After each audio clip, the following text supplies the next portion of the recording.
incoming inspection, and today we're talking about incoming inspection. So we'll start with the why incoming inspection is important. So when we talk Okay. about why incoming inspection is important, it's very important that the quality department, as we've seen in last session also, we are talking about QC and QA department.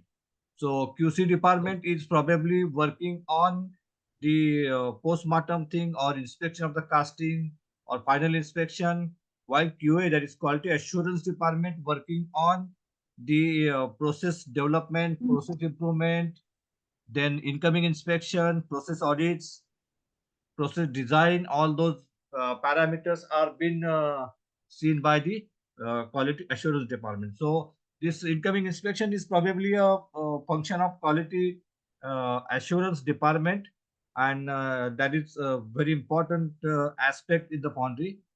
One more thing is there, the quality department always work on preventive. That is very important because when we work on preventive, we can able to prevent certain things from being happening during our foundry processes. अगर हमने उस preventive में काम नहीं किया, तो कहीं ना कहीं आगे जाके हमें तकलीफ हो सकती है। इसलिए क्वालिटी में preventive is very important. Preventive में जितना हम ज्यादा काम करेंगे, उतनी ही अच्छे रिजल्ट फाउंड्री में हमें मिलते हैं। तो one of the preventive measure is incoming inspection. अभी इनकमिंग इंस्पेक्शन क्यों इंपॉर्टेंट है? इसका सबसे बड़ा कारण ये है कि जो मटेरियल हम इस्तेमाल करते हैं, वो मटेरियल अगर हम उसको सही तरीके से इंस्पेक्ट करते हैं या सही तरीके से वो स्पेसिफिकेशन के अंदर रहता है, तो हमेशा एक पॉजिटिव चीज ये होती है कि गलत मटेरियल हम इस्तेमाल होने से बचा सकते हैं। इसमें नॉर्मली बेसिकली मेल्टिंग सेक्शन के कुछ मटेरियल्स है, मोल्डिंग रिलेटेड कुछ मटेरियल्स है, फेटलिंग रिलेटेड कुछ मटेरियल्स है। तो ये सारे जो मटेरियल्स है, उन मटेरियल को इंस्पेक्शन करना before they are unloaded in the foundry, before they are unloaded in the store, is very important. तो बेसिकली उसके लिए बहुत इम्पोर्टेंट है कि हम इनकमिंग इंस्पेक्शन का जो एक्टिविटी है, उसे हम प्रॉपरली फॉलो करें। तो this is why the incoming inspection is important, because incoming inspection helps you to avoid the wrong material और unspecified material to be taken for the production, और जिससे जो क्वालिटी इश्यूज आ सकते हैं, जो हमारी वेस्टेजेस हो सकती है, हमारे फाउंड्री प्रोसेसेस में जो वेरिएशंस आ सकते हैं, डिफेक्ट्स आ सकते हैं, उन्हें हम कहीं न कहीं रोक सकते हैं। इसलिए इनकमिंग इंस्पेक्शन एक बहुत इंपॉर्टेंट फैक्टर माना जाता है। Now we talk about probable organization structure required for incoming inspection. तो इसकी शुरुआत जैसे मैंने पहले बताया क्वालिटी डिपार्टमेंट से होती है। तो the person who heading the quality head और quality manager will be the on the top of that organisation structure. और उसके बाद में जो इनकमिंग के जो बंदे हैं, इनकमिंग के जो ऑपरेटर्स है, वो आएंगे, and they will report to the quality manager, and quality manager definitely will be reporting to the plant head. So ये basic जो जिम्मेदारी है, it depends, it goes to quality manager और quality head। तो उसके ऊपर ये जिम्मेदारी है। उसका जो ऑर्गेनाइजेशन स्ट्रक्चर नीचे है, वहाँ डिपेंडिंग ऑन आपका ऑर्गेनाइजेशन स्ट्रक्चर कितना बड़ा है, आपका फाउंड्री की कैपेसिटी कितनी ज्यादा है, उसके ऊपर कितने लोग वहां पर के अंडर में होंगे, एक या दो। नॉर्मली जो फाउंड्री 500-600 टन बनाती है, वहां पर नॉर्मली एक बंदा रहता है। अगर आप 1000 टन तक जाओगे, तो वहां पर दो बंदे नॉर्मली इनकमिंग इंस्पेक्शन देखने के लिए रहते हैं। कई जगह ये जो लैब के बंदे हैं, उन्हीं से ये काम करवाते हैं। तो लैब का जो ऑर्गन है, वहां पर हम जानते हैं कि जैसे कि स्पेक्ट्रो चेक होता है, माइक्रो चेक होता है, हार्डनेस चेक होता है, मटेरियल का टेस्ट सर्टिफिकेट बनता है, सैंड टेस्टिंग होती है। उसके बाद जो अदर केमिकल पैरामीटर्स है, जैसे कि फिजिकल टेस्टिंग है, यूटीएम है, वो सारी चीजों के साथ में ही इनकमिंग इंस्पेक्शन को जोड़ा जाता है। तो ये करने वाले 3-4 बंदे, उनमें से ही एक बंदा इनकमिंग इंस्पेक्शन को डेडिकेटली या फिर एज पर रिक्वायरमेंट यूज किया जाता है। तो ऑर्गेनाइजेशन स्ट्रक्चर में basically quality head is the heading the team, and there will be subsequent person. उसके नीचे जो भी बंदे चाहिए, वो प्रॉपरली वेल ट्रेन होते हैं कि किस तरह से इनकमिंग इंस्पेक्शन किया जाता है। उसकी सारी जानकारी उन लोगों को होती है। And they are performing all these activities. तो उसके बाद जो बात आती है वो है फ्लो चार्ट। तो फ्लो चार्ट की शुरुआत होती है बेसिकली आपके पास जो मटेरियल जो आपका अंदर आने वाला है उसकी एक लिस्ट होनी चाहिए। नॉर्मली हम इनकमिंग इंस्पेक्शन ए ग्रेड मटेरियल को करते हैं जो कि क्वालिटी के लिए इम्पोर्टेंट है, जिसकी वजह से क्वालिटी हैम्पर हो सकती है। वो सारे मटेरियल जो कि ए ग्रेड में आते हैं, तो normally A grade material is taken for incoming inspection. तो वो कौन-कौन से मटेरियल है हम इसके बारे में बाद में बात करेंगे। तो शुरुआत होती है उस मटेरियल के स्पेसिफिकेशन से। तो आपके पास सबसे पहले तो स्पेसिफिकेशन होना चाहिए कि आपके फाउंड्री में जो ए क्लास मटेरियल है उसका स्पेसिफिकेशन आपके लिए क्या चाहिए। It depends on foundry to foundry. आप कौन किस तरह के प्रोडक्ट बनाते हैं, आपके कस्टमर्स क्या है, आपके इंफ्रास्ट्रक्चर कैसा है, आपके पास इंस्पेक्शन फैसिलिटीज क्या अवेलेबल है, आपका जो सप्लायर बेस है वो किस लेवल का है। इन सारी चीजों के ऊपर ये स्पेसिफिकेशंस नॉर्मली डिफाइन होते हैं। एक ऐसा जनरल स्पेसिफिकेशन हम नहीं बना सकते हैं, या फिर एक फाउंड्री का स्पेसिफिकेशन शायद दूसरे फाउंड्री को मैच नहीं हो सकता है। तो डिपेंड्स आपके फाउंड्री के ऊपर, ये थोड़ा सा पर्सनल लेवल के ऊपर ये जो स्पेसिफिकेशन होता है वो आपको बनाना पड़ता है। तो एक तो होता है मटेरियल का स्पेसिफिकेशन, वो आपके पास होना चाहिए। दूसरी चीज जो होनी चाहिए वो है, इसकी शुरुआत होती है लिस्ट ऑफ अप्रूव्ड सप्लायर से। तो आपके पास लिस्ट ऑफ अप्रूव्ड सप्लायर भी होना बहुत जरूरी है, क्योंकि वो जो सप्लायर्स आपने ऑलरेडी अप्रूव किए हुए हैं, कौन कौन से मटेरियल के लिए कौन सा सप्लायर चाहिए, based on your experience, based on your evaluation form, based on your evaluation method. आप ऑडिट के माध्यम से, इवैल्यूएशन के माध्यम से, या फिर आपके एक्सपीरियंस के माध्यम से, ब्रांड नेम के माध्यम से आपने एक जो लिस्ट बनाई है ए क्लास मटेरियल के लिए, कौन सा मटेरियल किस सप्लायर्स के पास से आने वाला है, वो लिस्ट भी होना जरूरी है। तो one is specification, second is the list of आपका अप्रूव्ड सप्लायर। ये दो चीजें बहुत इंपॉर्टेंट है जो आपके पास होनी चाहिए। यहाँ पर फ्लो चार्ट में ये चीज होती है, जब मटेरियल आपके कंपनी के अंदर आता है, सिक्योरिटी के पास पहले गेट के ऊपर उसकी एंट्री होती है, उसके बाद आपको इन्फॉर्म किया जाता है थ्रू स्टोर की ये मटेरियल आया हुआ है, फलाना फलाना मटेरियल आपके पास आया हुआ है। तो वहां से आपकी शुरुआत होती है, जब वो मटेरियल का बिल बिल तो नहीं बोल सकते, इसका एक चलन आता है आपके पास, सप्लायर का टीसी आता है, मटेरियल की इंफॉर्मेशन आती है कि कितना मटेरियल कौन सी गाड़ी से आया है, कितने टन है, और उसके स्पेसिफिकेशन आपके पास रहेंगे। तो वो जब आपको मिलते हैं तो then your person go to the gemba, और वो जगह पे जाएगा, वो मटेरियल को इंस्पेक्ट करेगा, जैसे कि प्रोसेस आपने डिफाइन की है उस हिसाब से वो मटेरियल को इंस्पेक्ट करेगा। उसके बाद आप जो स्पेसिफिकेशन है आपका मटेरियल का, उसके आगे आपका ऑब्जर्वेशन लिखेंगे, और अगर वो स्पेसिफिकेशन को मैच करता है तो देन मटेरियल इज एक्सेप्टेड का रिमार्क आप डालोगे और मटेरियल को एक्सेप्ट करोगे। अगर वो मटेरियल आउट ऑफ स्पेसिफिकेशन है तो वहां पर रिमार्क आएगा कि it is out of specification and material is either rejected और केप्ट ऑन होल्ड। तो जब एक्सेप्ट होता है मटेरियल, तो वहां पर ज्यादा कुछ होता नहीं है। मटेरियल जो आपका एक्सपेक्टेंस क्राइटेरिया है वो अगर मैच करता है तो आप एक्सेप्ट करते हैं मटेरियल, और फिर स्टोर का इंफॉर्मेशन जाती है, और फिर स्टोर उस मटेरियल को जहाँ पे आपको उतारना है वहां पे मटेरियल को अनलोड कर देती है। तो वो बहुत ही सिंपल प्रोसेस रहती है। लेकिन जहां पर रिजेक्ट होता है मटेरियल, या फिर आउट ऑफ स्पेसिफिकेशन मटेरियल आता है, वहां पर आपको बहुत ज्यादा ध्यान देना होता है, क्योंकि वहां पर आपको स्टोर को इन्फॉर्म करना होता है कि ये मटेरियल आउट ऑफ स्पेक है, and then the store person will talk to the supplier कि ऐसा ऐसा हुआ है। Then there will be some communication between supplier, store, and may be lab person who is a technical person will be involve.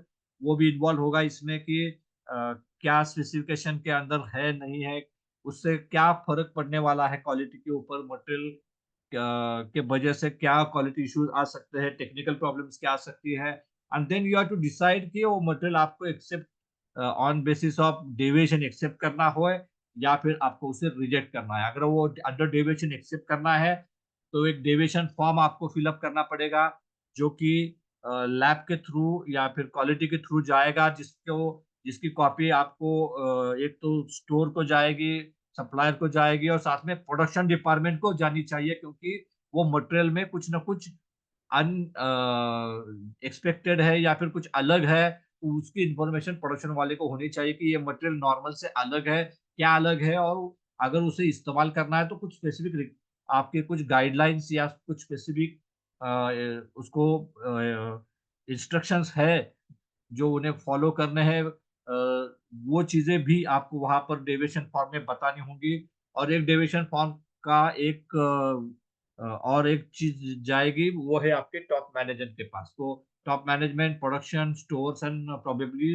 The supplier, इन चारों को ये deviation form की नोटिस या डेविएशन फॉर्म के कॉपीज़ जाएँगे और फिर वो मटेरियल अलग से उतारा जाएगा, उसका अलग से उसका इस्तेमाल होगा और अलग से उसके बारे में एनालिसिस होगा कि ये मटेरियल से जो प्रोडक्शन बना है, क्या वो सही बना है, उसमें कुछ इश्यूज़ नहीं है, उसका उसका केमिकल, उसका हार्डनेस या फिर क्वालिटी इश्यूज़ के क्वालिटी पैरामीटर्स उसके वेरीफाई करने होंगे और उसका अलग से रिकॉर्ड रखना होगा कि मैंने डेविएटेड मटेरियल इस्तेमाल किया है, उसके जो वजह से जो प्रोडक्शन हुआ है, उसके कारण जो प्रोडक्शन हुआ है, तो वो कोई क्वालिटी इश्यूज़ उस इसमें नहीं है या फिर क्वालिटी प्रॉब्लम्स उसमें नहीं है, उसका अलग से एक रिकॉर्ड आपको बना के रखना होगा। तो ये हुआ जब डेविएशन के बारे में आप बात कर रहे हैं। अगर कोई मटेरियल डायरेक्टली आप रिजेक्ट करते हो, जो आपको बिल्कुल ही नहीं लगता है कि ये चलेगा, तो उसके लिए आपको फिर स्टोर को इन्फॉर्म करना है और फिर स्टोर से मटेरियल वो वापिस सप्लायर के पास रिजेक्ट होके जाएगा और आपके रिपोर्ट में नोन में आएगी या फिर आपके रिपोर्ट में वहाँ पर लिखा जाएगा कि material is been rejected for so and so reasons and it is been not unloaded, it is been return back to the supplier. तो ये चीज़ें यहाँ पर इम्पोर्टेंट है, जो जब भी आप सप्लायर का परफॉर्मेंस या इवैल्यूएशन बनाएँगे तो उसमें उस सप्लायर ने इस महीने में कितने मटेरियल दिए हैं, कितनी बार मटेरियल दिया है, उसमें से एक्सेप्ट कितना हुआ है, अंडर डेविएशन कितना एक्सेप्ट हुआ है और रिजेक्ट कितना हुआ है। तो ये सारी चीज़ों का डायरेक्ट इम्पैक्ट उसके परफॉर्मेंस के ऊपर होता है। तो इसीलिए बहुत इम्पोर्टेंट है सप्लायर के लिए भी, लैब के लिए भी और स्टोर के लिए भी ये सारी चीज़ों का प्रॉपर ट्रैकिंग रखना, प्रॉपर उसका नोटिफ़िकेशन रखना, जिसके वजह से ये सप्लायर को पता चले कि और स्टोर वाले को भी पता चले कि कौन से सप्लायर का परफॉर्मेंस अच्छा है, कौन से सप्लायर का परफॉर्मेंस बेहतर है या कौन से सप्लायर का परफॉर्मेंस खराब हो रहा है। तो ये चीज़ें हैं, ये पूरा फ्लो चार्ट है। जहाँ तक बात है फॉर्मेट्स की, रिपोर्ट्स की, तो records keeping is very important in in this particular incoming inspection and quality. तो आपके पास सबसे पहले तो कौन-सा मटेरियल आया उसका रिकॉर्ड होना चाहिए। उसके बाद जो उसके स्पेसिफिकेशन अगेंस्ट आपका ऑब्जर्वेशन, उसका रिकॉर्ड होना चाहिए। जो आपने कंक्लूजन किया है, मटेरियल ओके किया है या फिर अंडर डेविएशन एक्सेप्ट किया है या रिजेक्ट किया है, तो उसका प्रॉपर रिकॉर्ड होना चाहिए। जब भी कोई ऑडिटर आएगा या कस्टमर ऑडिट होगा, तो ये बहुत इम्पोर्टेंट है कि वो आपको पूछेगा कि आपके पास इनकमिंग इंस्पेक्शन होता है क्या? और जब वो पूछेगा तो आपको कोई 1-2 केस स्टडीज़ दिखाने को बोलेगा, तो आप यू कैन से कि मैं ये मटेरियल लेता हूँ और मेरा ये उसका रिपोर्ट है। मैंने ये मटेरियल इस सप्लायर से आया था और ये मैंने चेक किया था, मेरा स्पेसिफिकेशन ये था। उसके अगेंस्ट एक्चुअल रिजल्ट्स मुझे ये मिले और मैंने ये कंक्लूजन किया है। जहाँ पर ओके है, वहाँ पर कोई प्रॉब्लम नहीं आएगा, लेकिन जहाँ पर आपको ने अंडर डेविएशन लिया है, तो वहाँ पर वो आपको पूछेगा कि इसका डेविएशन नोट कहाँ पर है, इससे बने हुए कास्टिंग का रिपोर्ट कहाँ पर है, तो ये सारी चीज़ें आपको वहाँ पर दिखाने की ज़रूरत पड़ेगी। तो इसीलिए सारी चीज़ों का जो रिकॉर्ड है, वो आपका सही होना चाहिए। साथ ही में जब आप रिजेक्ट करोगे, तब भी उसका सही रिकॉर्ड होना चाहिए और वो मटेरियल वापिस सप्लायर के पास गया, आपके पास उतारा नहीं गया है, वो इस्तेमाल नहीं हुआ है गलती से, उन सारी चीज़ों का भी रिकॉर्ड आपके पास होना बहुत ज़रूरी है बिकॉज़ ये अगर आपने सही रिकॉर्ड नहीं रखा, तो कहीं न कहीं आप एक शक के दायरे में आ जाते हैं, फिर कस्टमर या फिर जो ऑडिटर है, वो आपको शक की नज़र से देखने के चांसेस बढ़ जाते हैं। तो इसलिए सारे जो रिकॉर्ड्स हैं, वो काफ़ी अच्छी तरह से आपको मेंटेन करने हैं और आपको ये इंश्योर करना है कि जब भी कोई पूछेगा तो you can able to show that these records to him as and when required. तो ये चीज़ हो गई, उसके बाद इम्पोर्टेंट चीज़ है कि material to be covered in incoming inspection, जैसे मैंने पहले बताया कि normally we are taking A grade material for that, जैसे कि कोई स्क्रू है या कीला है या फिर छोटी-मोटी चीज़ें जैसे कि कोई इलेक्ट्रिकल मटेरियल है, तो वो हम इनकमिंग इंस्पेक्शन में नॉर्मली इंट्रोड्यूस नहीं करते हैं। नॉर्मली हम जो मेल्टिंग का जो मटेरियल है, जैसे कि स्क्रैप्स है, एमएस स्क्रैप है, पिगैन है या बोरिंग है या फिर जो पिगैन है, तो ये सारे जो स्क्रैप के मटेरियल है वो हम लेते हैं। साथ ही में जो अलॉयज़ है, जैसे कि कार्बन, सिलिकॉन, मैंगनीज या फिर फास्फोरस, सल्फर, मैग्नीशियम, इनोक्लेशन, ये सारी चीज़ों को हम लेते हैं। उसके साथ में जो सैंड एडिटिव्स है, बेंटोनाइट और कोलबॉन्ड जैसे मटेरियल है, या फिर इनकमिंग सैंड है, जो कि न्यू फ्रेश सिलिका सैंड है, उसको हम लेते हैं। साथ ही में जो स्लीव्स हम इस्तेमाल करते हैं, उनको लेते हैं। शॉर्ट ब्लास्टिंग के शॉट्स हैं, उनको लेते हैं। पेंट्स को हम ले सकते हैं। साथ ही में जो मटेरियल हम इनकमिंग इंस्पेक्शन को ले सकते हैं, उसमें बेसिकली जो अ, अलग-अलग तरह के हमारे अ, जिसे हम बोल सकते हैं कि बेल्स है क्या, मतलब नॉर्मली हम मेंटेनेंस के जो मटेरियल है वो मेंटेनेंस के पास ही उसका एक रिकॉर्ड रखने का बोलते हैं, क्योंकि वहाँ पर भी स्पेसिफिकेशन इम्पोर्टेंट होता है, लेकिन वो हम लैब में इंट्रोड्यूस नहीं करते। तो लैब में बेसिकली मेल्टिंग और मोल्डिंग के मटेरियल और पेटलिंग के मटेरियल ही हम इस्तेमाल करते हैं या फिर लेते हैं इनकमिंग इंस्पेक्शन के लिए। तो ये था बेसिकली जो मटेरियल हम इनकमिंग के लिए लेते हैं, उसका एक दायरा या उसकी एक लिस्ट हमने यहाँ पर बताई। अब कुछ गाइडलाइंस है, वो गाइडलाइंस के बारे में हम बात करेंगे, तो सबसे पहले तो हम बात करेंगे कि कोई सीआरसी का मटेरियल या एमएस का मटेरियल आता है, तो वो आप स्पेक्ट्रो के हिसाब से उसको चेक कर सकते हैं। स्पेक्ट्रो के ऊपर हम जब उसका स्पार्क लेते हैं, तो जो हमारा स्पेसिफिकेशन है, जो हमने रखा है, तो उसके साथ वो मैच हो रहा है कि नहीं, वो देख सकते हैं। जैसे कि नॉर्मली हम सीआरसी की बात करते हैं, तो वहाँ पर manganese plays an important role, क्योंकि आप अगर डक्टाइल आयरन बनाते हैं और सीआरसी इस्तेमाल करते हैं, तो मैंगनीज का परसेंटेज कितना आप रखते हैं, क्योंकि मैं हम जैसे कि हम जानते हैं कि डक्टाइल आयरन में हाई मैंगनीज ग्रेड और लो मैंगनीज ग्रेड्स होती है। अगर हाई मैंगनीज ग्रेड के लिए आप कोई मटेरियल ले रहे हैं, तो वहाँ पर आप मैंगनीज 0.3 से ज़्यादा भी रख सकते हैं। लेकिन लो मैंगनीज ग्रेड जैसे कि फेरिटिक ग्रेड है, वहाँ पर आपको जो मैंगनीज रखना है वो बिलो 0.2 या बिलो 0.25 के नीचे रखना है। तो वहाँ पर आप स्पेक्ट्रो लेके वेरीफाई कर सकते हैं कि जो मटेरियल आया है, क्या मुझे मेरे लिए सही है, या मैं इसे सही तरीके से इस्तेमाल कर सकता हूँ। तो वो देख के आपको डिसीज़न लेना है। यहाँ पर जो गाइडलाइन मैं देना चाहता हूँ वो ये है कि जैसे सीआरसी में एक होता है कि हमेशा की जो मटेरियल आपके पास आता है, उसमें कई बार मैंगनीज हायर साइड पे होता है, आपकी स्पेसिफिकेशन लिमिट बहुत नीचे होती है। जैसे कि आपने स्पेसिफिकेशन दी है 0.25 मैक्स, और आपका जो सीआरसी आया हुआ है वो 0.4 के करीब है। तो वहाँ पर आपको डिसीज़न लेना है कि क्या मुझे इस व्हीकल को या इस सीआरसी के गाड़ी को रिजेक्ट करूँ या इसे अंडर डेविएशन एक्सेप्ट करूँ? क्योंकि वहाँ पर एक चांस होता है कि आप उस मटेरियल को, हाई मैंगनीज के मटेरियल को हायर ग्रेड के लिए इस्तेमाल कर सकते हो। तो वहाँ पर आप सप्लायर से बात करके थोड़ा-सा रेट को में कॉम्प्रोमाइज़ करके उस मटेरियल को आप अलग से उतार सकते हो, अंडर डेविएशन उतार सकते हो, और उस मटेरियल को सिर्फ़ 500 बाय 7 या 600 बाय 3 जैसे हायर ग्रेड के लिए इस्तेमाल कर सकते हो। तो वहाँ पर आप मटेरियल को रिजेक्ट करने के बजाय अंडर डेविएशन ले सकते हो, और उसे अलग से उतार के उसे बड़े वाले हायर ग्रेड में इस्तेमाल कर सकते हो। ये एक बहुत इम्पोर्टेंट फैक्टर है। कई कई बार पर्टिकुलरली सीआरसी के बारे में इसको हम इस्तेमाल करते हैं इस तरीके को। एमएस क्राफ्ट में आपको देखना है कि इसमें जो चीज़ें देखनी है, उसमें केमिकल्स के साथ में आपको उसका साइज़ भी देखना बहुत इम्पोर्टेंट है। स्पेशली जो स्क्रैप मटेरियल आएगा, जो कि एमएस है या फिर सीआरसी है, तो वहाँ पर आपको साइज़ भी देखना इम्पोर्टेंट है, क्योंकि आपके फर्नेस का साइज़ और आपने जो मटेरियल दिया है उसका साइज़ वो बहुत इम्पोर्टेंट मायने रखता है। अगर मटेरियल का साइज़ बड़ा है, तो फर्नेस के अंदर नहीं जाएगा मटेरियल, और उसके वजह से आपको तकलीफ होगी, या फिर उसे आपको मटेरियल को कट करना पड़ेगा या तोड़ना पड़ेगा, और वो सारी चीज़ें आपको ताकि काफ़ी तकलीफ भी देने वाली है, वो उसकी कॉस्ट बढ़ेगी, उसमें टाइम जाएगा, और इन सारी चीज़ों के वजह से कहीं न कहीं आपका प्रोडक्शन और क्वालिटी दोनों हैम्पर होने वाली है। तो वो इम्पोर्टेंट फैक्टर है कि मटेरियल का साइज़ भी देखना ज़रूरी है, as good as chemical. Chemical के साथ में मटेरियल का साइज़ भी आपको वेरीफ़ाई करना बहुत इम्पोर्टेंट चीज़ है। उसके बाद जो है अलॉयज़ है, मटेरियल में और एक चीज़ मैं यहाँ पर बताना चाहूँगा, जिसमें है बोरिंग, यानी सीआई टर्निंग। जो टर्निंग स्क्रैप आता है मशीन शॉप से या फिर हम खरीदते हैं, तो वो भी बहुत इम्पोर्टेंट है।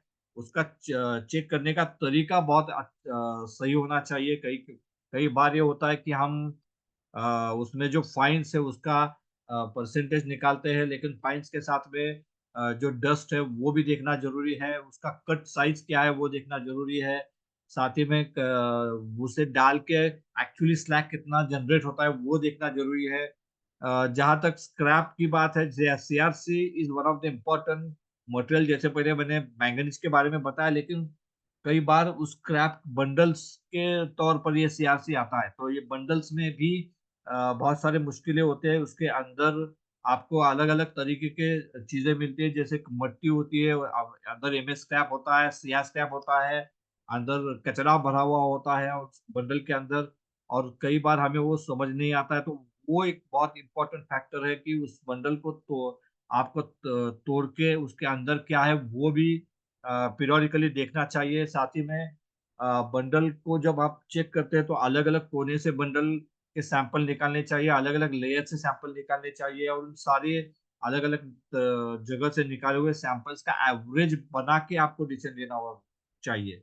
कई बार हम क्या करते हैं, एक कोई बंडल उठाते हैं, उसके ऊपर हम देख के चलते हैं कि वो जो बंडल है, वो बंडल में क्या मैंगनीज़ है या क्या उसका कंपोज़िशन है, वो देख के आगे जाते हैं। तो वो नहीं करना चाहिए। अलग-अलग जगह से मटेरियल निकाल के उसका एवरेज निकालेंगे तो ही उस गाड़ी का सही परिमाण आपको समझ में आएगा और आप उसके ऊपर कोई डिसीज़न ले पाओगे। उसके बाद हम जाते हैं, मटेरियल जो आता है वो है अलॉयज़। अलॉयज़ में बेसिकली सिलिकॉन, मैंगनीज़ जैसा मटेरियल है। उसे आप स्पेक्ट्रो के ऊपर तो चेक नहीं कर सकते, उसे भी आपको थर्ड पार्टी वेट एनालिसिस करना पड़ता है। तो उस मटेरियल को नॉर्मली हम सप्लायर टीसी के ऊपर एक्सेप्ट करते हैं, लेकिन एक और तरीका है जिसको हमें देखना होता है। एक तो सबसे पहले तो जैसे मैंने पहले बताया कि विजुअल इंस्पेक्शन के साथ में उसका साइज़ और विजुअल इंस्पेक्शन, ये 2 चीज़ें इम्पोर्टेंट है। तो वो साइज़ भी इम्पोर्टेंट है। समझो आप मैंगनीज़ है या क्रोम है या सिलिकॉन है, उसका अगर बहुत बड़ा 4 किलो या 3 किलो का बहुत बड़ा गड्ढा आएगा तो उसे तोड़ने में मुश्किल हो जाती है, तोड़ते समय वेस्टेजेस हो सकते हैं, तो उसका साइज़ भी सही होना चाहिए। वो पूरी तरह पाउडर फॉर्म में रहेगा तो भी उसकी रिकवरी नहीं मिलने वाली है। तो वो आपको डिज़ायर साइज़ में या 500 ग्राम के लम्प्स हो या 300 ग्राम के लम्प्स हो या 200 ग्राम के लम्प्स हो, उसमें साइज़ में अगर आएगा तो आपको डालते समय आसानी हो जाएगी, आपका वेस्टेज नहीं होगा, रिकवरी अच्छी मिलेगी। तो वो चीज़ें भी इम्पोर्टेंट है कि आपको उसका साइज़ देखना है। साथ ही में उसकी रिकवरी आपको निकालनी है। जब आप फर्नेस में काम करते हो, तो आपको प्रोडक्शन डिपार्टमेंट को अलग से उसका एक सैंपल दे के उसकी रिकवरी प्रोडक्शन डिपार्टमेंट से लेनी है, और आपने जो रिकवरी सप्लायर को दी हुई है, जब समझो कि सिलिकॉन है, उसकी रिकवरी आपने 60 टू 70% दी हुई है, तो उसको वेरीफाई करना है कि वो जो रिकवरी है, वो आपके स्पेसिफिकेशन में आ रही है कि नहीं आ रही है। अगर नहीं आ रही है, तो आपको फिर सप्लायर से बात करनी होगी, उस मटेरियल को होल्ड करना होगा। तो कई बार ये भी तरीका होता है कि आप या तो अपने फर्नेस के ऊपर उसकी रिकवरी चेक करो, या फिर आप थर्ड पार्टी, नॉर्मली हम थर्ड पार्टी जो है वो पीरियोडिकली करते हैं, 3 महीने में या 6 महीने में। उसे अगर अगर आप करेंगे तो आपको पता चलता है कि कौन-सा सप्लायर जो मटेरियल दे रहा है वो सही तरीके से उस मटेरियल को दे रहा है कि नहीं दे रहा है। उसके बाद जो चीज़ आती है वो है सैंड। सैंड में इम्पोर्टेंट चीज़ होती है कि सैंड आप वेट ले रहे हो या फिर ड्राई ले रहे हो। तो कई बार क्या होता है कि लोग सैंड में पानी मिला के आपको देते हैं, और उसके वजह से होता है ये कि आपको वज़न जो है वो 10 टन काँटे पे दिखाई देता है, लेकिन नॉर्मली वो वज़न बहुत कम होता है। या तो 9 टन होता है या साढ़े 9 टन होता है, क्योंकि उसमें काफ़ी सारा पानी होता है। तो वेट जो मटेरियल आता है तो वो वेट है कि नहीं वो वेरीफ़ाई करना चाहिए। आपने क्या माँगा है?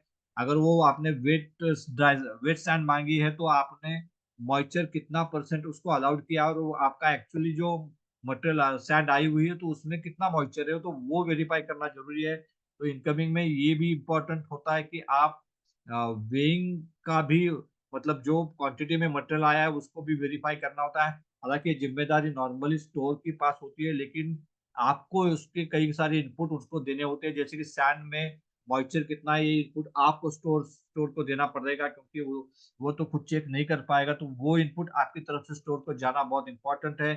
सैन में सीव डिस्ट्रीब्यूशन इम्पोर्टेंट है, एएफएस नंबर इम्पोर्टेंट है। नॉर्मली हम एएफएस नंबर को देख के सैन को लेते हैं, लेकिन सिर्फ एएफएस नंबर नहीं चलता है, क्योंकि उसका डिस्ट्रीब्यूशन बहुत इंपॉर्टेंट है। वो सिंगल पीक है, डबल पीक है, उसका जो मेजर पीक है वो कौन सी डायरेक्शन में है, उसको इम्पोर्टेंस देना बहुत जरूरी है। साथ ही में जो फर्स्ट थ्री सीव्स और लास्ट थ्री सीव्स में 5% से ज्यादा सैंड नहीं होनी चाहिए। वो अगर ज्यादा रहेगी तो या तो फाइन्स बढ़ेंगे या फिर आपकी सैंड काफी ज्यादा कोर्सर रहेगी, तो उससे भी आपका सरफेस फिनिश खराब होगा, आपकी ओवरऑल सैंड खराब होगी। तो वो इम्पोर्टेंट चीज है कि एएफएस के साथ में आप डिस्ट्रीब्यूशन को भी वेरीफाई करना चाहिए। उसके साथ में बेंटोनाइट आता है, कोलबॉट आता है, उसमें हम एलॉय, वीएम, ऐश जैसी चीजें, फिक्स कार्बन जैसी चीजें चेक करते हैं। बेंटोनाइट में हम चेक करते हैं कि उसका जेलिंग टाइम क्या है, उसका स्वेलिंग इंडेक्स क्या है, उसका जो एमबी वैल्यू है, मिचुअल एमबी वैल्यू वो क्या आती है। आपने अगर 400 दी है तो 370 आती है, 420 आती है, तो उसके ऊपर वो मटेरियल कितना इफेक्टिव होगा, वो मटेरियल सही है क्या गलत है, आपके स्पेसिफिकेशन को मैच कर रहा है कि नहीं, ये सारी चीजें आपको देखना है और उसके हिसाब से मटेरियल को एक्सेप्ट या रिजेक्ट करना है। तो उसके बाद आता है शॉर्ट्स, वो भी बहुत इंपॉर्टेंट है। कई बार हम उसको इंस्पेक्शन नहीं करते हैं, तो वो इंस्पेक्शन करना भी जरूरी है। स्पेशली शॉर्ट जो आते हैं वो हॉलो है या सॉलिड है, वो आपको वेरीफाई करना है। उसके लिए आप वेइंग जो एक डेंसिटी के माध्यम से कर सकते हैं। आगे एक बॉक्स में उसको शॉट को लेके वजन करेंगे और फिर इंडिविजुअल शॉट का वॉल्यूम निकालेंगे, तो आपको उसके डेंसिटी के बारे में पता चलेगा। साथ ही में एक और सीधा तरीका है कि वो शॉट को आप पानी में डालोगे तो अगर तैरता है तो वो हॉलो है, इससे भी पता चलता है। अगर वो सॉलिड है तो नीचे जाएगा। उसको आप हथौड़े से तोड़ के भी वेरीफाई कर सकते हैं कि वो हॉलो है या सॉलिड है। तो ये अलग अलग तरीके हैं, अलग अलग फाउंड्रीज में ये अलग अलग तरीके इस्तेमाल कर सकते हैं हम। तो आपको जो सही तरीका लगता है, आप जिससे फेमिलियर है, वो तरीका आप इस्तेमाल कर सकते हैं। साथ ही में स्लीव्स जो एक और इम्पोर्टेंट फैक्टर है जिसको हम नॉर्मली इनकमिंग इंस्पेक्शन में चेक नहीं करते, वो बहुत इंपॉर्टेंट है कि स्लीव्स की क्वालिटी या फिल्टर्स हेलो। की क्वालिटी वेरीफाई करना भी जरूरी है। क्योंकि कई बार क्या होता है कि स्लीव्स आपके पास आते तो समय, सर, या टेल मी सर। सर वो जो शॉट्स है जो आपने बोला वाटर में पानी में डाल के चेक कर सकते हो, कितना कम लेना पड़ेगा और कितना पानी में कितना कम लेना पड़ेगा sir? I think I hello. Can I complete because the only 3 minutes are remaining. I will complete it and then we'll go for a question answer. So one is that sleeve and filters, तो filters को drop test भी कर सकते हैं हम, ऊपर से डाल के वो टूट रहा है कि नहीं वो वेरीफाई कर सकते हैं। स्लीव में हम उसको उसकी सॉलिड है कि नहीं वो वेरीफाई कर सकते हैं। साथ ही में उसमें मॉइस्चर है क्या, वो खुला हुआ रहता है क्या, वो वेरीफाई कर सकते हैं। कोर्स का इंस्पेक्शन भी हम कर सकते हैं कि स्पेशली शेल कोर का इंस्पेक्शन कर सकते हैं। शेल कोर में हम उसकी जो कलर है, या वो बिस्किट कलर है या फिर जला हुआ ब्लैक कलर है या फिर पीला हुआ कलर है, तो उससे हम वेरीफाई कर सकते हैं कि मेरा कोर कितना बेक हुआ है। कोर में हम नोबे कोर और कोलबॉस के कोर का स्क्रैच हार्डनेस वेरीफाई करके उसको वेरीफाई कर सकते हैं। उसका इनकमिंग इंस्पेक्शन कर सकते हैं, विजुअल इंस्पेक्शन भी उसका कर सकते हैं कि उसमें कुछ ब्रेकेज है कि नहीं है, या फिर वो कोर सही तरीके से प्रॉपरली पेंट हुआ है कि नहीं हुआ है, ड्रेसिंग उसका सही हुआ है कि नहीं हुआ है। तो ये बहुत सारी चीजें हैं जिससे हम वेरीफाई कर सकते हैं कि जो हमने मटेरियल मंगाया है क्या वो सही है। नॉर्मली हम कहीं भी जाते हैं, बाजार में भी जाते हैं, तो कोई भी मटेरियल लेने से पहले हम वेरीफाई करते हैं कि क्या वो मटेरियल हमें जो जिस तरह का चाहिए उस तरह का मटेरियल है कि नहीं, वो वेरीफाई करते हैं। जैसे कि हम उसका आउटर आउटर एस्थेटिक लुक देखते हैं, उसके बाद उसकी एक्सपायरी देखते हैं। तो यहाँ पर एक और चीज है, जहाँ जो पेंट आप लोगे या जो रेजिन्स लोगे, जो थिनर लोगे, वहां पर आपको उसकी एक्सपायरी भी वेरीफाई करना जरूरी है। कई बार आप हम एक्सपायरी चेक नहीं करते हैं, वही मटेरियल लेते हैं और इस्तेमाल करते हैं, तो वो भी इम्पोर्टेंट है कि उसकी एक्सपायरी क्या है। वो जब भी मटेरियल आपका आएगा तो एक्सपायरी भी वेरीफाई करना जरूरी है कि उसका जो भी एक्सपायरी डेट है वो आज से कितना दिन दूर है, क्या तब तक मेरा मटेरियल वो कंज्यूम होने वाला है, तो वो वेरीफाई भी करना बहुत जरूरी है। तो ये सारी चीजें बेसिकली हम इनकमिंग इंस्पेक्शन में फॉलो करते हैं, इनकमिंग इंस्पेक्शन में इंक्लूड करते हैं, जिससे जो मटेरियल हम प्रोडक्शन को देने वाले हैं आगे वो अच्छा रहे, जिससे प्रोडक्शन निकले वो अच्छा रहे।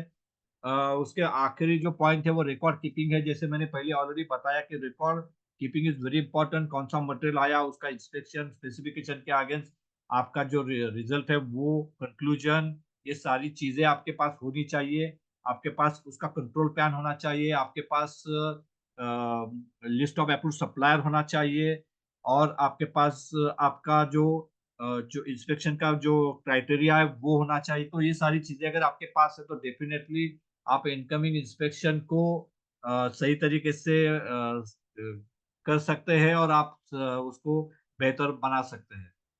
So this is from my side. I will join in 2 minutes for the question answer session because time is already over. Any questions?